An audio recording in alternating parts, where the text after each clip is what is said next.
नमस्कार दोस्तों, कैसे हैं आप। मैं फिर एक कड़वी बात आप सबके सामने लेकर आया हूं। आप जो गुलामों की तरह जीने की आदत डाल रहे हैं, ये बहुत गलत कर रहे हैं। लोकतंत्र को भी नहीं बचा रहे हैं, अपने आप को भी नहीं बचा रहे और अपने आसपास वालों को भी नहीं बचा रहे हैं। ये कैसी ज़िंदगी जी रहे हैं? एक जानवरों की ज़िंदगी जी रहे हैं। क्यों? मैं आप सबसे ये पूछना चाहता हूँ। मैं पूछता हूँ और पूछता है भारत, पूछता है हर इंसान कि हर इंसान एक दूसरे इंसान के लिए इतना निर्मोही और इतना मानवता से हटकर हो गया है कि क्या इंसानियत बिल्कुल नहीं बची है। मैं इसलिए कह रहा हूँ कि आज की तारीख में लॉकडाउन के बाद जो स्थिति पूरे भारतवर्ष में बनी है, हमारे उज्जैन में बनी है कि निरंतर आत्महत्याएं हो रही है। केवल सूदखोरी के कारण, कोई पैसे के कारण, कोई किसी के कारण, लेकिन हो तो रही है आत्महत्या। और जिसका मूल कारण है लॉकडाउन। और जिस लॉकडाउन के कारण जो लॉकडाउन सोच रहे थे कि लॉकडाउन लगाने से बच जाएगा, लेकिन आज भारत में कोरोना की स्थिति वही है। अगर वो लॉकडाउन नहीं लगाते तो भी यही स्थिति होती है। वो लॉकडाउन लगाया तो क्या काम का लॉकडाउन। और फिर गवर्नमेंट ने आज सुप्रीम कोर्ट से कहा है कि वित्तीय विभाग में आपको हस्तक्षेप करना नहीं चाहिए। जब किसी ने याचिका लगाई कि मॉरेटोरियम करा है लोन, तो उस पर ब्याज में छूट देना चाहिए। जब आपके पास इतना सरकार पीएम राहत कोष में इतना पैसा आया, तो क्या वो आम लोगों के लिए नहीं आएगा? केवल और केवल अस्पतालों को खाने के लिए, इलाज के पैसे देने के लिए। और इलाज का पैसा पूरा नहीं पहुंच रहा, इसकी जांच आप खुद कर लीजिए और बिठा लीजिए जांच। लेकिन मैं माननीय नरेंद्र मोदी जी से ये कहूँगा कि आपने ऐसा क्यों कहा? क्यों?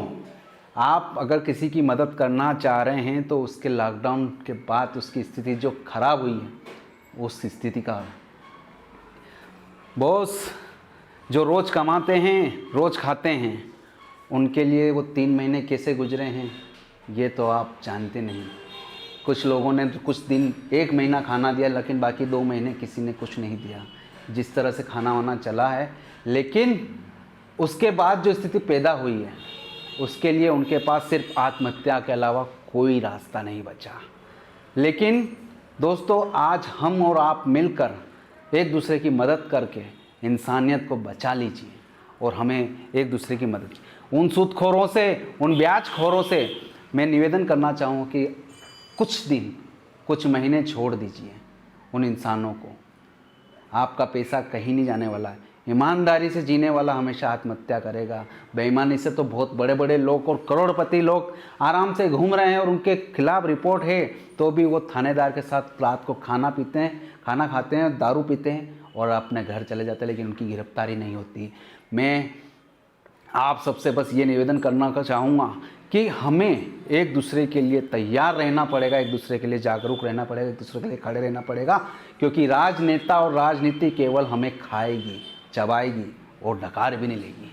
दोस्तों, मैं सिर्फ इतना चाहता हूं कि इस लोकतंत्र की रक्षा के लिए हम सब एक हो जाएं, हम सब एक साथ आएं और गवर्नमेंट के खिलाफ एक मुहिम चलाएं, जिसमें हर बार ये कहा जाए कि आम लोगों के लिए कुछ कीजिए, आम लोगों के लिए कुछ कीजिए।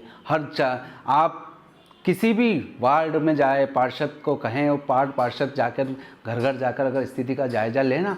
मध्यम वर्गीय परिवार जो 100-200 रुपये रोज़ कमाता था, लॉकडाउन में वो कमा नहीं पाया। हम जैसे तो क्या है कि जमा पूंजी से हमने अपना 3 महीने का घर चला लिया, लेकिन उसके बाद जब धंधे के टाइम आया तो धंधा मंदा रहा। अभी कोई धंधा नहीं चल रहा है, धंधा मंदा रहा।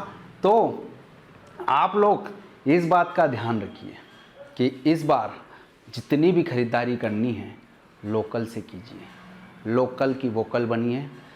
न तो अमेज़ॉन की आप ख़रीदारी कीजिए, न फ्लिपकार्ट से ख़रीदारी कीजिए।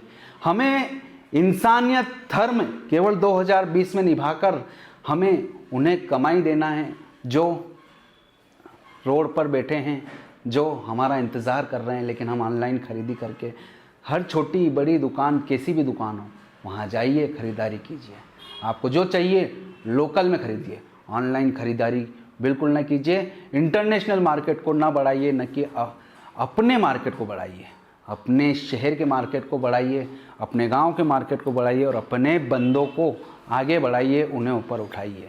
मानता हूं कि वो सर्विस नहीं देते हैं, मानता हूं रिप्लेसमेंट वारंटी नहीं देते, मानता हूं, लेकिन 1 साल आप अगर लोकल से ख़रीद लेंगे तो कहीं ना कहीं उनका भला हो जाएगा और आपका भी काम हो जाएगा, क्योंकि जो चीज़ आप वहाँ से ले रहे हैं वही उसी रेट में आपको बाज़ार में मिल जाएगी। आप जाइए एक बार सर्च कीजिए, थोड़ी सी मेहनत लगेगी, लेकिन आपकी वो मेहनत किसी के चेहरे पर, किसी के परिवार को मुस्कुराहट देगी। तो मेरा ये निवेदन है कि ऑनलाइन ख़रीदारी बिल्कुल ना करें, लोकल की वोकल बनिए और इंसानियत धर्म निभाइए। इंसान और इंसान अपने आस पड़ोस मोहल्ले और नगरवासी के काम आए और देखिए कि कहाँ किसको ज़रूरत है। दूसरी बात, राजनेताओं का विरोध कीजिए और जो ये नियम ला रहे हैं इन नियमों का विरोध कीजिए। मास्क पहनने के लिए जितनी पुलिस डंडे चला रही है तो उनसे ये कीजिए कि ये शरीर हमारा है, सरकार का नहीं।